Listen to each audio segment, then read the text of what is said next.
Kalau sepasang sahabat sudah terlanjur dekat dan saling percaya, pasti susah untuk dipisahkan. Apalagi kalau sudah bertahun-tahun lamanya bersama, mereka pasti ingin terus bersama. Kisah ini cocok menggambarkan persahabatan antara Harry Kane dan Eric Dier. Mereka setia berteman sejak 2012 di Inggris. Kini persahabatan mereka kembali bersemi di Jerman.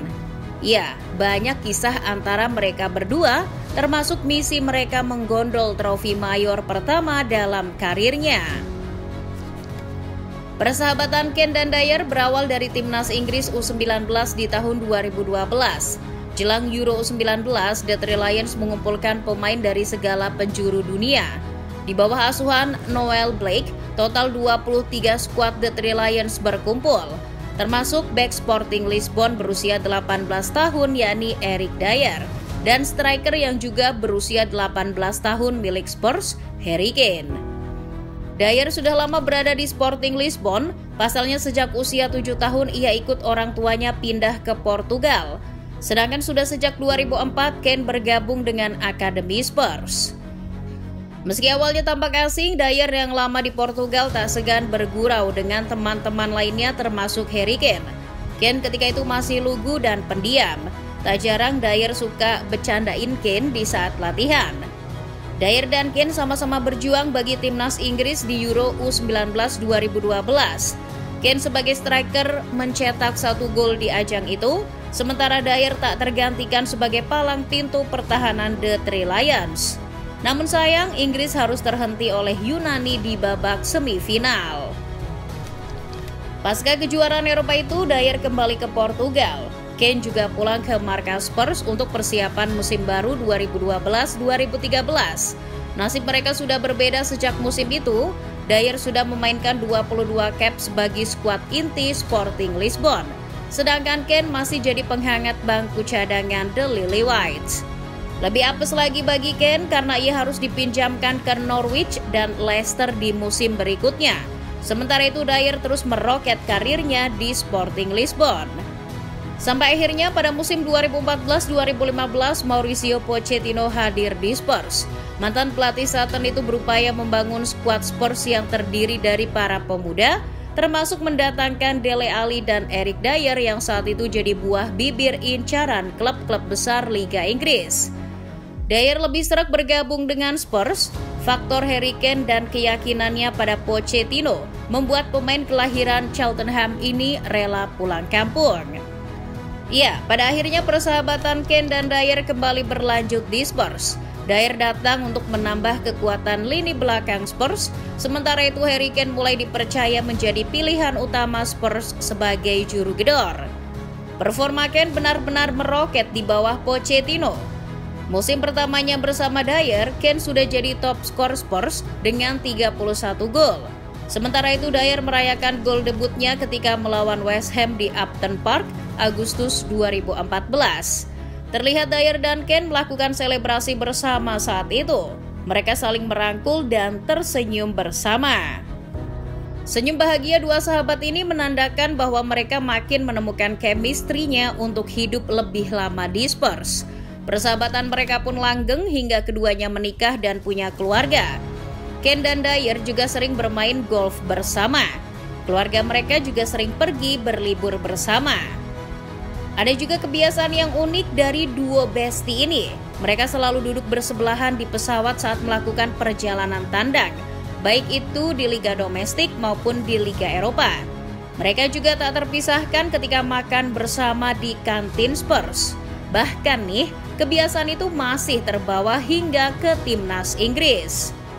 Selain itu ada kebiasaan lain dari duo bestie ini. Kane dan Dier adalah sekelompok kecil pemain Spurs yang disiplin karena selalu bangun pagi untuk pergi latihan. Namun saat latihan malah terkadang bercakap-cakap tentang hal di luar sepak bola. Misal tentang klub favorit NFL mereka yang berbeda maupun golf. Hubungan hangat mereka juga tak dipungkiri membantu Spurs selama berada di bawah asuhan Pochettino. Perjuangan memperebutkan gelar di level domestik maupun Eropa sudah mereka lewati. Meski ya hasilnya selalu berakhir mengenaskan alias tanpa trofi. Namun meski tanpa trofi, nyatanya hampir 10 tahun loh mereka bertahan bersama di Spurs. Gonta-ganti pelatih dari Pochettino, Nuno Espirito Santo, Mourinho hingga Conte tak membuatnya pisah. Kane dan Dyer sudah menjadi maskot bagi Spurs, baik di lapangan maupun ruang ganti. Pengaruh mereka masih sangat besar dan banyak didengarkan oleh pemain Spurs lainnya. Namun yang jadi masalah bagi Kane dan Dyer adalah trofi. Mereka masih belum merasakan bagaimana indahnya mengangkat sebuah trofi dan berpesta merayakannya. Hal inilah yang mendorong Kane dan Dyer berpikir ulang tentang masa depannya di saat umurnya makin bertambah. Momennya pun datang musim ini. Kane bersedia menerima tawaran dari Munchen. Kane yang sempat ditahan-tahan oleh Daniel Levy akhirnya nekat juga untuk terbang ke Jerman. Kane harus merasakan rasanya berpisah dengan Eric Dyer. Namun yang namanya sahabat, rasa kangen itu pasti tetap ada. Dyer juga menemukan momentumnya untuk hengkang dari Spurs ketika ia sudah tak masuk rencana tim inti Postecoglou musim ini.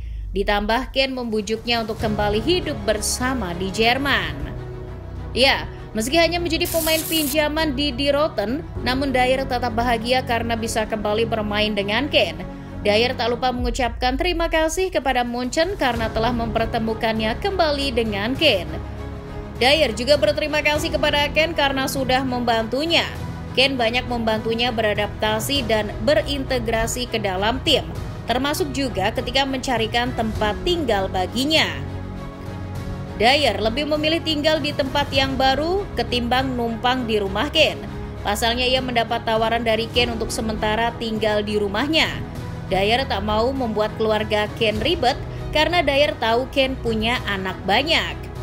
Sebaliknya, Kane malah merasa rindu dengan kebiasaan lamanya dengan Dyer, seperti satu tempat duduk di pesawat, makan satu meja di kantin, maupun berbicara tentang golf ataupun klub NFL jagoan mereka. Kane sempat ditanya apakah akan satu tempat duduk dengan Dyer lagi di pesawat ketika Munchen lakukan perjalanan tandang. Kane pun menjawab, tentu pasti. Lucunya ternyata alasan Kane lebih senang duduk bareng Dyer di pesawat karena Dyer orangnya bisa tidur 12 jam lebih. Hal itu membuat Kane tak banyak ngobrol dan bisa istirahat dengan tenang di pesawat. Kane dan Dyer kini lebih sering berjalan-jalan bersama di pusat kota Munchen sambil mengenang masa lalu yang indah. Namun di sisi lain mereka juga tak akan pernah lupa bahwa ia masih menyimpan misi yang belum terwujud. Ya, betul, meraih trofi. Munchen tak dipungkiri adalah tim besar yang selalu memperoleh trofi tiap musimnya. Jadi, keberadaan mereka di tim ini dianggap adalah langkah yang tepat untuk menggapai misi merengkuh trofi. Namun sayang, nyatanya Die Roten mulai diambang kegagalan untuk meraih trofi. Kalau beneran sampai tak dapat trofi musim ini, Dyer dan Kane mungkin tergolong orang-orang yang apes.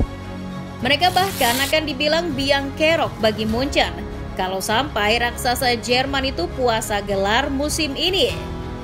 Well, kita lihat saja endingnya akan seperti apa. Apakah akan happy ending bagi Kane dan Dyer?